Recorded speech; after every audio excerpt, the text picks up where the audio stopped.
Have you ever felt just weighed down by anger or resentment? It's like you're carrying this heavy bag around and you just can't seem to put it down. Well, today, we're going to talk about that weight, the heavy burden of a grudge, and we're going to explore a clear path to finally setting it down so you can get your energy back and actually move on. So, to kick things off, I want to share a story that totally nails the problem we're talking about. It's a classic Zen parable, but you're going to see just how relevant it is to our lives right now. Okay, so picture this. Two monks are on a long journey, right? They get to a river and it's all muddy and puddled from the rain. And standing there is this young woman dressed in these fancy silk robes looking super annoyed because she's stuck.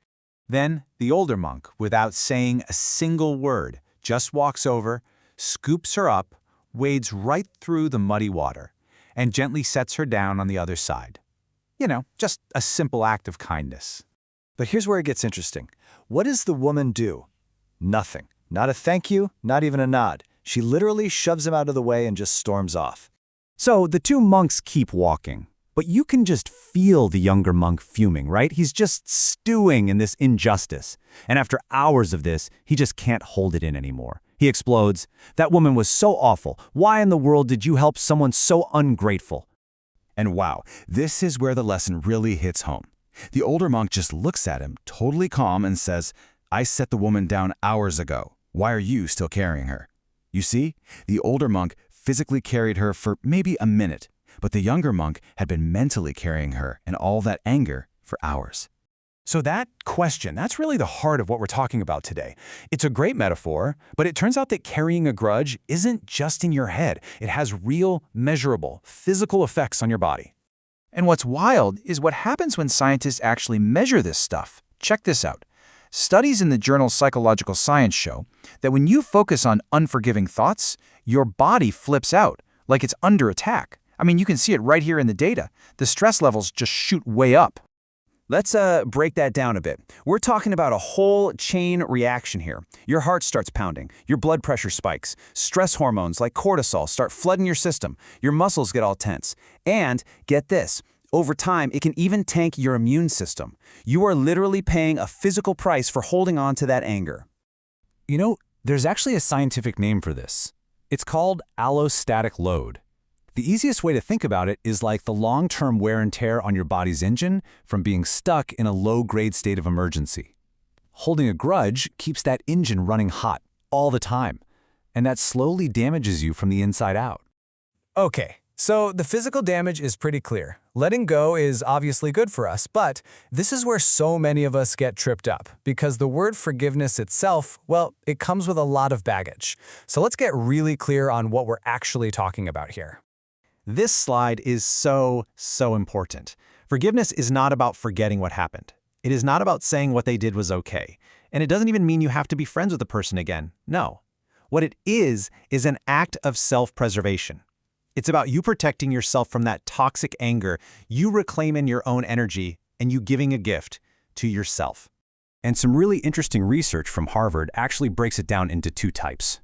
First, there's what they call decisional forgiveness. That's basically the choice you make in your head, the conscious decision to stop wanting revenge. Then there's emotional forgiveness, which is, well, it's deeper. It's when you actually manage to replace those negative feelings with something more positive, like empathy. And here's the thing, they don't always happen at the same time. And this quote from Lewis Smedes, man, it just says everything, doesn't it? You think you're keeping someone else locked up with your anger, but really, you're the one in jail. Forgiveness, that's the key to your own cell. All right, so this all sounds great, but how do you actually do it? How do you turn that key and open the door? Because it can feel pretty impossible sometimes.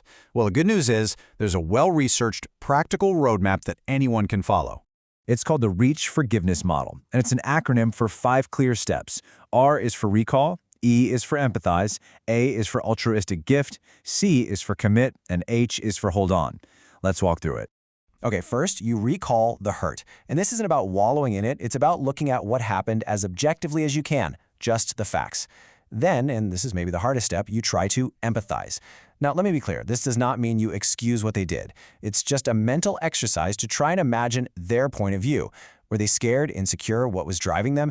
Just understanding their why can start to loosen that anger's grip on you. Next up, you offer an altruistic gift of forgiveness. Think about a time you were forgiven when maybe you didn't deserve it. This step is about choosing to give that same kind of unearned grace to someone else. And that leads right into number 4, you commit. This isn't just wishful thinking, it's an active choice. You can even say it out loud or write it down. I am choosing to forgive them, for me. And finally, and this one is absolutely crucial, you hold on to that forgiveness. Because look, old anger and doubts, they're going to pop up again. It's normal. This step is all about remembering your commitment when that happens and not letting yourself get dragged back down that rabbit hole. The one thing you have to keep front and center through this whole process is that this work, it isn't for them. It has nothing to do with them, really. This is 100% for you. It's about you taking your power and your energy back. Just like the psychologist Dr. Harriet Lerner says here, that constant anger is literally a thief. It robs you of your energy, it drains your creativity, and it keeps a part of your mind stuck in the past, unable to build something new. And at the end of the day, that's the real prize. You can't ever change what happened. The past is the past. But by letting go of that grudge, you're not changing history. You're writing a bigger, better, more open future for yourself.